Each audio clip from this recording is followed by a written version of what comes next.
Welcome back to my channel.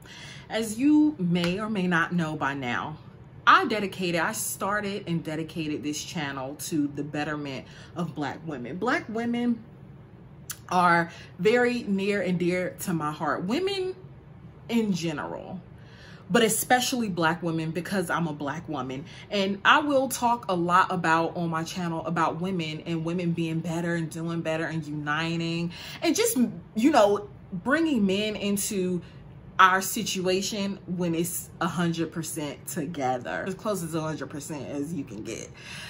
But I want to talk about things that I've learned over the course of 32 years, because there's a lot of things that I know now that, oh my God, I wish I would have known when I was in my earlier 20s. I would have made better decisions. And I can't say I've made poor decisions. I'm a Virgo. I've always been a stickler. So I haven't made too many poor decisions in my lifetime, but I've made enough to wish I had the information that I have now then. So I'm going to share, you know, my knowledge, because I believe I do have something to offer.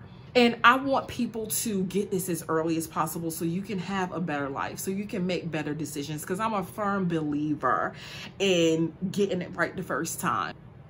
And today I want to talk about taking responsibility. And I want to specifically talk about Black women taking responsibility. And I think that we're in a position now in this like transition phase right now where Black women, a lot of Black women are leveling up. Most Black women aren't. A lot of Black women are leveling up, and a lot of Black women are removing themselves from Blackistan. A lot of Black women are starting to choose to be selfish, and to selfish in a good way, meaning take care of ourselves. Black women are the most selfless to a fault group of people ever, even to our own detriment, and that has to stop. And in order to successfully do that, we have to do the work in order to figure out what we did wrong. And to figure out what you did wrong, before you can even figure out how to do better, we have to be honest with ourselves. Really sit in your feelings. It takes work. And a lot of us have lied to ourselves internally so much that we start to believe things that aren't even true, whether it's to make us feel better because of our egos, whether it's to make us feel like we're in control even though we're not. Whatever the reason is, we have to be honest with ourselves. We have to be like, okay, that was stupid and I'm not doing that again. You know, and it takes a lot. It takes a lot of work to deprogram ourselves and to unbrainwash ourselves from the conditioning that we have, especially, you know, I can't speak for other countries, but I can speak for this one and my experience in this one. So it takes a lot of work to undo all the psychological damage that has been done to the Black community, and in a lot of ways it won't change, but we can do our best to change ourselves in our lifetime so that we can have a better life, because frankly we deserve it. Black women deserve it. And one of the key ways we can start bettering ourselves is to be honest in the ways that we've played into the problems in the Black community.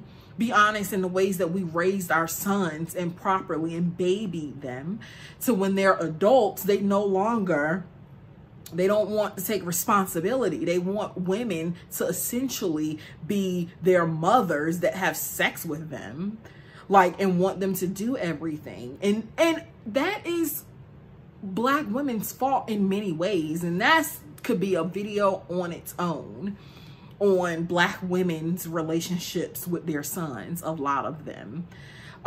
So we can do better with raising our sons. We can make them more responsible, make them work, put them outside, make them wash the car, make them, you know, find someone who can teach them, you know, how to change oil, how to change a tire, because a lot of men don't know how to do these simple things. And it's a problem. I can't even imagine having a grown man that in my car and I get a flat tire on the highway and we both looking crazy because neither one of us know how to change a tire. That's a recipe for a breakup, because I would be so turned off and so disgusted. So there are many things that Black women can do even while you're being a single mom and you're raising children, you're raising a son alone. And raise your girls to not accept nothingness. You know, but you can't raise your girls and then baby your sons and expect it to play out equally, especially if a lot of Black women do that over time. You know, and a big thing in taking responsibility and being honest with yourself and being honest with the parts you played in, you know, the pitfalls in your life, the poor decisions that you made in your life, what made you tick, what made you move, what made you do the things that you did, you know, is not standing on a soapbox when you do learn and acting like you always had the answers, just like me. And I really hope that this video doesn't come across as me wagging my finger at you people need to get it together. No, because I didn't always have it together. I had a great childhood. I had two parents. My dad was masculine. My mom was feminine. My dad made most of the money. My mom stayed home with us until we were in school. And she went to work. Like, I had great examples, and I still managed to, you know, have pick me ways and, you know, put my little 2 cents into Blackistan. But it's up to me if I want better for myself and if I want to do better. And I do, and I will. That is the thing.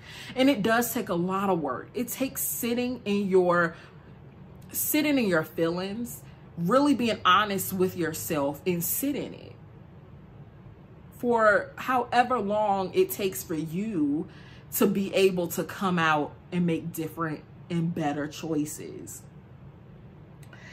So I really don't ever want my words to come across as if I know it all. Another thing that we can do is recognize the truth around us. Recognize the company you keep. You are your friends. Birds of a feather flock together. Recognize the men that you attract. I really started wondering, maybe last year or a couple years ago, why I attract a certain type of man.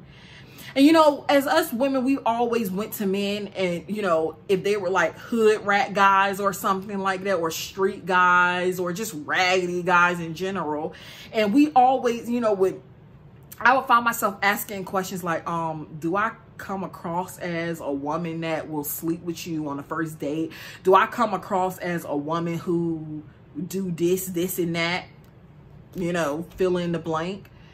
And the thing is, you know, a lot of men have a one-track mind. So it's up to us to put the kind of energy out that we want to put back. Because when you walk with confidence, when when you carry yourself the way, you know, you might have some stragglers, but a lot of men like to catch low-hanging fruit. So a lot of men won't come up to you when you dress to the nines, when you keeping it classy, when you look like you care about yourself, you know, and when you, even if you don't have a lot of money, when you look well off, when you look well put together. A lot of, especially raggedy men, are very insecure. They're not going to be so quick to come up to you and be embarrassed. Nobody likes rejection. And I had to take responsibility for the way I left the house, for leaving out the house, you know, looking beat up, you know, leaving out the house without my hair done, leaving out the house looking crazy with, you know, ripped up sweatpants and stuff like that. You know, I had to take responsibility for my part in it. Now, I can't stop people from talking to me or coming up to me or trying to have sex with me. You know, I can't stop people from doing that, but I can stop people from, you know, being comfortable to do that to a certain degree. I can't stop people. I can't present myself to the world as someone who, you know, that's beneath me. I'm better. Like, what kind of caliber woman do you think I am? You won't even have to ask that question, because the type of men that come up to you and that you attract will be your caliber. Okay? So I had to do the work. I had to take responsibility, put some effort into hold my head up. You know, I have issues with my weight. I'm trying to lose weight, and I have been losing weight, and I will continue to do so until I get to the size that I want to be. And then I have to maintain it. But even so, that is what it is. And I still have to be confident. I still have to carry myself, because at the end of the day, I don't have problems attracting men. You know, I may not attract every man that I'm attracted to, but I can't expect, you know, a super attractive guy. Even though my face is really attractive, my body isn't. So I can't expect, and I don't expect certain men to be just attracted to me. If you know, people who take care of their bodies, who've not let themselves go, you know, in the way that I have, you know, and there are super attractive men that I attract. But, you know, even so, I have to be confident. I still have to be confident, and I am. You know, I've mastered, I believe that for the most part, I've mastered the art of still wanting things to change and wanting to be better and look better, but still being confident and comfortable with who I am. And that's something that for the most part comes with age, but you can do the work early enough to where you know, you don't have to be the last one to the party like a lot of Black women are, because unfortunately a lot of us are the last ones to learn, you know, about hypergamy and about, you know, and I don't know much about hypergamy, you know, but about choosing better, just simply choosing better and choosing quality men.